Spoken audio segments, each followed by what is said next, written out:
आज हम लोग पढ़ेंगे सेल का विद्युत वाहक बल E, सेल का टर्मिनल विभवांतर V और सेल का आंतरिक प्रतिरोध स्मॉल r में संबंध।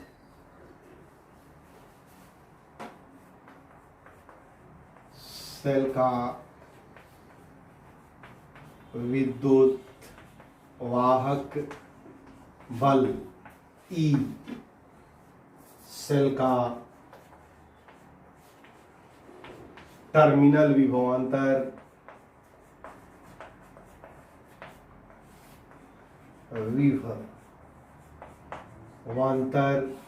भी तथा सेल का आंतरिक प्रतिरोध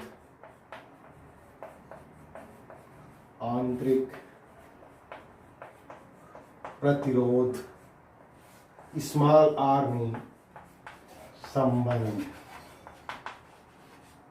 संबंध। ऐसे देखिए, एक हमने सेल लिया, इलेक्ट्रोड ऐसे है सेल है, और इस सेल के दोनों सिरों से एक रेजिस्टेंस, इसको बोलते हैं बाह्य प्रतिरोध R।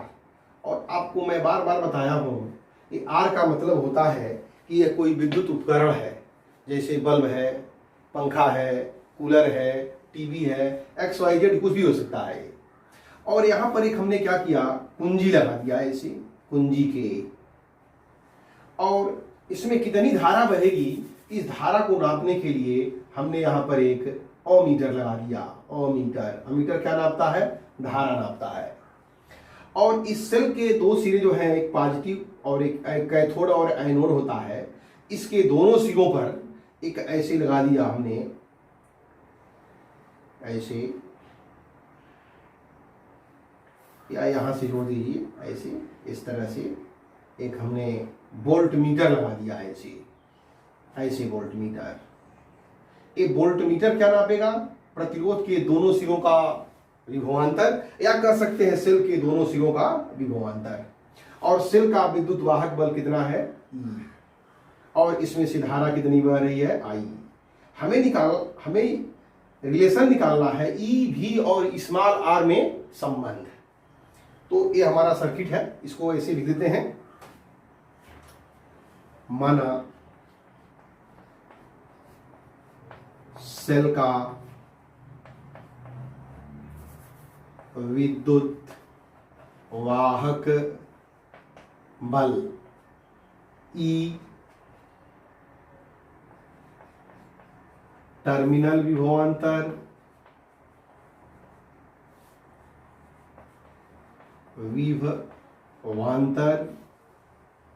V तथा आंतरिक प्रतिरोध स्मॉल r है। सेल के आंतरिक प्रतिरोध स्मॉल r के श्रेणी क्रम में बाह्य प्रतिरोध कैपिटल R जोड़ा गया है। नोट कर लीजिए इसको।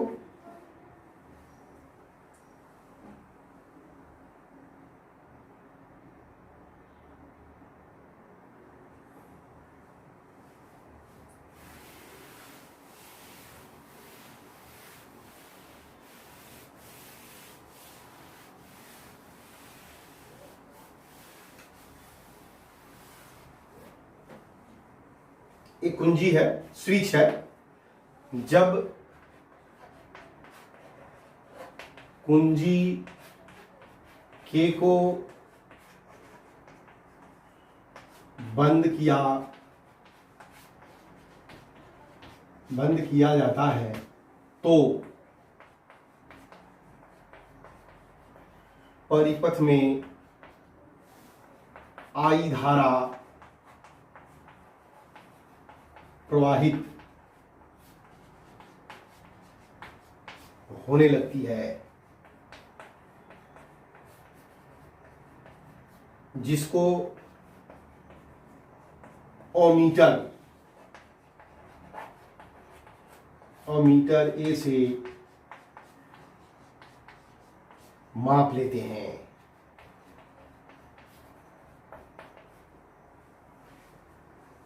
प्रतिरोध के सिरों के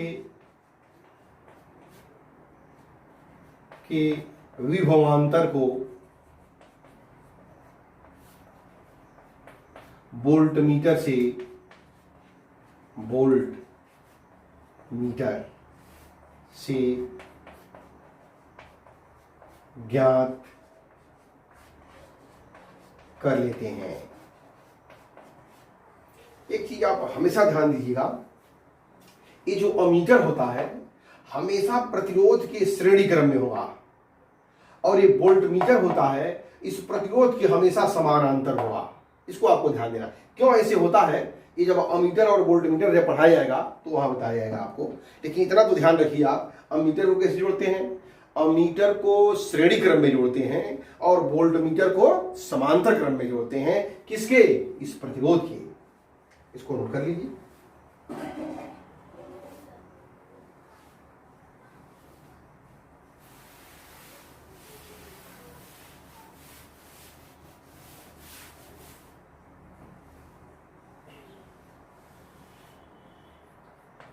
बाह्य प्रतिरोध कैपिटल आर व आंतरिक प्रतिरोध स्मॉल आर। आंतरिक प्रतिरोध देखिए यहां बनाया नहीं गया है, यहां बना लीजिए। इसे आपको बताए थे ऐसे आंतरिक प्रतिरोध है। इसको ऐसे बॉक्स में ऐसे डॉटेड लाइन करके ऐसे बंद कर देते हैं। ऐसे ये आंतरिक प्रतिरोध स्मॉल आर श्रेणी क्रम में है। ये बाह्य प्रतिरोध कैपिटल आर व आंतरिक प्रतिरोध स्मॉल आर श्रेणी क्रम में है, इसलिए परिपथ का कुल प्रतिरोध बराबर capital R plus small R. Total प्रतिरोध हो गया ये। अब देखिए, अब हमें निकालना हो परिपथ में बहने वाली धारा, तो कुल धारा कितनी होगी? कुल विद्युत वाहक बल बटे कुल प्रतिरोध। परिपथ में बहने वाली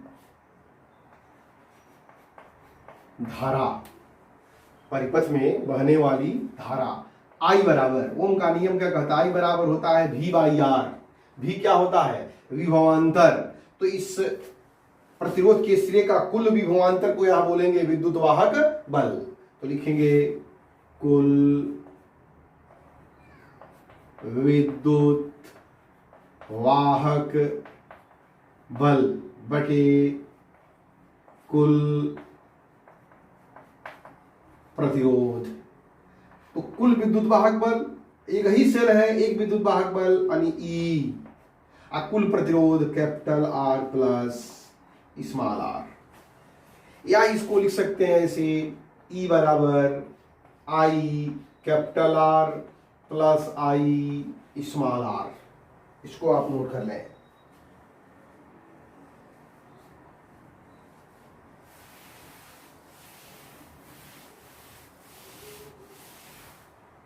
अब देखिए, प्रतिरोध के सिरे का विभवांतर है भी। प्रतिरोध के सिरे का विभवांतर कहिए या सेल के सिरे का टर्मिनल विभवांतर कहिए, क्योंकि एक सिरा सेल के पॉजिटिव से और एक सिरा सेल के निगेटिव से। तो इसको सेल का टर्मिनल विभवांतर भी बोलेंगे या प्रतिरोध के सिरे का विभवांतर भी बोलेंगे, दोनों चीज बोल सकते हैं। तो लिखेंगे टर्मिनल विभवांतर, टर्मिनल विभवांतर V बराबर आई आर। देखिए कैसे, ओम के नियम से, ओम का नियम कहता है किसी प्रतिरोध के सिरे पर लगाया गया विभवांतर भी उसमें बहने वाली धारा I के अनुक्रमानुपाती होता है, या V is proportional to I या V equal to R I, Ohm के नियम से। तो इस I और R के जगह पर क्या लिख सकते हैं, V। तो यह हो जाएगा E is equal to V plus I small R. ये है E, V और स्मॉल r में संबंध, E, V और स्मॉल r में संबंध। इसी संबंध को ऐसे भी लिख सकते हैं। देखिए कभी कभी निकालने के लिए आता है कि सेल का आंतरिक प्रतिरोध ज्ञात कीजिए, आंतरिक प्रतिरोध। और ये आई आर क्या है, आई आर कहा जाए, पूछा जाए आपसे आई आर क्या है, तो आई आर क्या है, ये सेल का कुल विद्युत वाहक बल है और सेल के टर्मिनल विभवांतर है।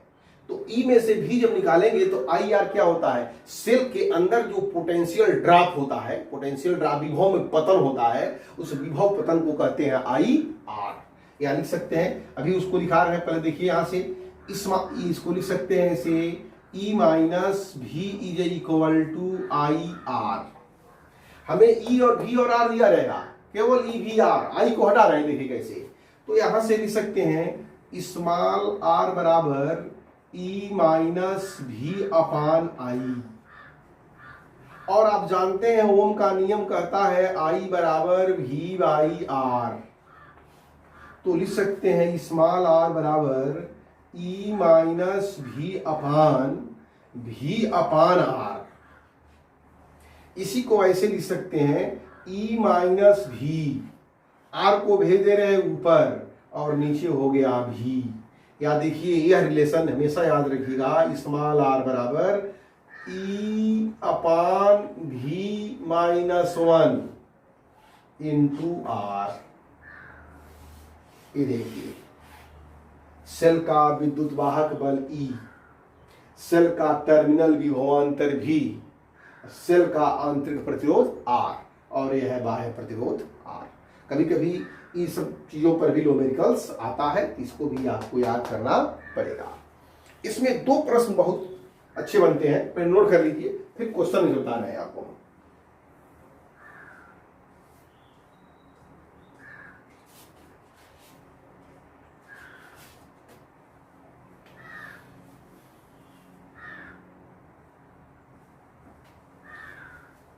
अब इसमें प्रश्न नहीं आता है, इसको हम मिटा दे रहे हैं। इस पे बहुत फेमस प्रश्न आता है, क्वेश्चन को लिख ही दे रहे हैं हम। नंबर 1 प्रश्न है, सेल का विद्युत वाहक बल E तथा टर्मिनल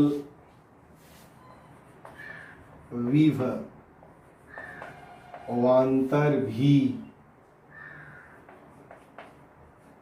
आपस में बराबर कब होता है। ई और भी आपस में बराबर कब होता है, कब कब होगा, जब या तो आई का मान 0 हो या जब आर का मान 0 हो, तभी में 0 हो जाएगा। तो लिखेंगे इसकी 2 रीजन होते हैं। पहला कब बराबर होगा, जब सेल से धारा न ली जा रही हो। जब सेल से धारा नहीं ली जाएगी, न ली जा रही हो, तो आई बराबर क्या होगा, 0। जब आई बराबर 0 होगा तो ई माइनस भी, ई बराबर भी प्लस 0 इंटू स्मॉल आर, तो ई बराबर क्या हो गया, भी हो गया। देखिए जब सेल से धारा प्रवाहित नहीं होती है उस कंडीशन में सेल का विद्युत वाहक बल E और सेल का टर्मिनल विभवांतर भी दोनों आपस में बराबर होते हैं। पहला नंबर तो देखिए, इसको नोट कर लीजिए। बहुत कई बार पूछा जाता है इसको। पहला रीजन हो गया। नंबर 2 देखिए, नंबर 2,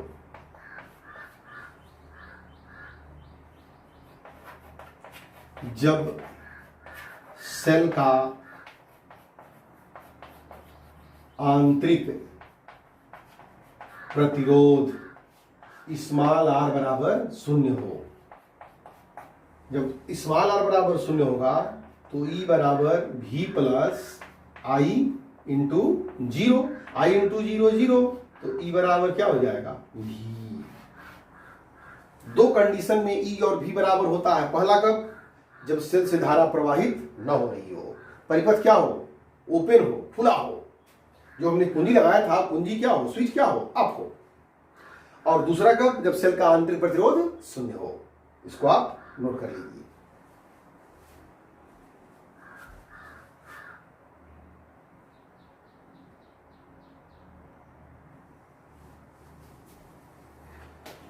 हाँ देखिए,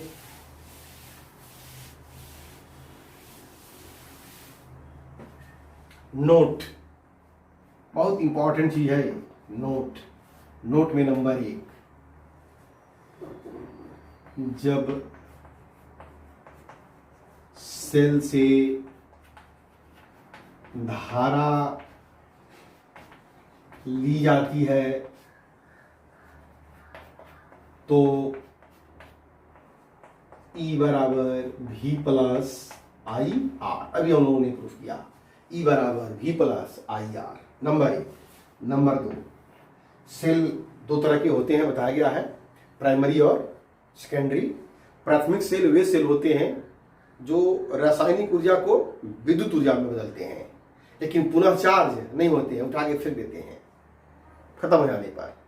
लेकिन द्वितीयक सेल वे सेल होते हैं जो रासायनिक ऊर्जा को विद्युत ऊर्जा में, अब पुनः विद्युत ऊर्जा को रासायनिक ऊर्जा में। जैसे मोबाइल का सेल है तो मोबाइल में होता क्या है, पहले वो क्या करता है, रासायनिक ऊर्जा को विद्युत ऊर्जा में। मोबाइल की बैटरी डिस्चार्ज हो जाती है, फिर क्या करते हैं, उसको चार्ज करते हैं। जब मोबाइल की बैटरी धारा देती है, जब सेल से धारा ली जाती है, उस कंडीशन में E बराबर V प्लस आई आर। और जब सेल को धारा दी जाती है, जब सेल को चार्ज किया जाता है, तो नंबर 2, जब सेल को आवेशित, इसको बोलते हैं चार्ज, चार्जिंग, सेल को आवेशित किया जाता है, अर्थात सेल को धारा दी जाती है। आवेशित करिए, आवेशित करने का मतलब ही हुआ धारा। सेल को धारा दी जाती है, उस समय V बराबर E प्लस आई आर। ये आपको याद रखना होगा। जब सेल को धारा दी जाएगी तो टर्मिनल विभवांतर अधिक होगा, सेल का विद्युत वाहक बल कम होगा। और जब सेल से धारा ली जाएगी तो सेल का विद्युत वाहक बल अधिक होगा और टर्मिनल विभवांतर कम होगा। इसको आप नोट कर लीजिए।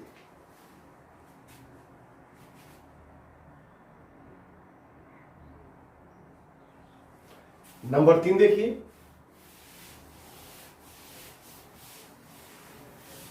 नंबर 3 नोट में, नंबर 3, किसी सेल के अंदर होने वाले विभव पतन, इसको बोलते हैं पोटेंशियल ड्रॉप, पोटेंशियल ड्रॉप, विभव पतन V डैश बराबर E माइनस V बराबर क्या होगा, आई आर। ये कैसे आया देख लीजिए। यहाँ पे आपको बताया गया है E बराबर होता है V प्लस आई आर। इस सेल का कुल विद्युत वाहक बल है। अब जब किसी रेजिस्टेंस को जब जोड़ते हैं बाह्य प्रतिरोध को, तो पोटेंशियल कितना हो जाता है, तो कितने का ड्रॉप हुआ, ड्रॉप हुआ E माइनस V बराबर आई आर। ये ई माइनस भी कहिए चाहे आई आर कहिए, एक कहलाता है पोटेंशियल ड्रॉप या विभव पतन भी कभी कभी पूछा जाता है। तो विभव पतन भी डैश बराबर ई माइनस भी बराबर आई आर को इतना होता है इस विभव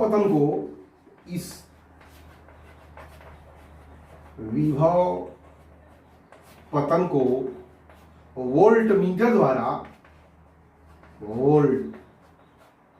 द्वारा ज्ञात नहीं किया जा सकता है, ज्ञात नहीं किया जा सकता है। अगर इसको हम नापना चाहें, वोल्ट मीटर क्या नापता है? विभवांतर। विभव पतन भी विभवांतर है, वह बाह्य प्रतिरोध के सिरे का विभवांतर तो नाप देगा, लेकिन सेल के अंदर कितना विभव में पतन हो रहा है उसको माप नहीं सकता है। इसको आप नोट कर लीजिए।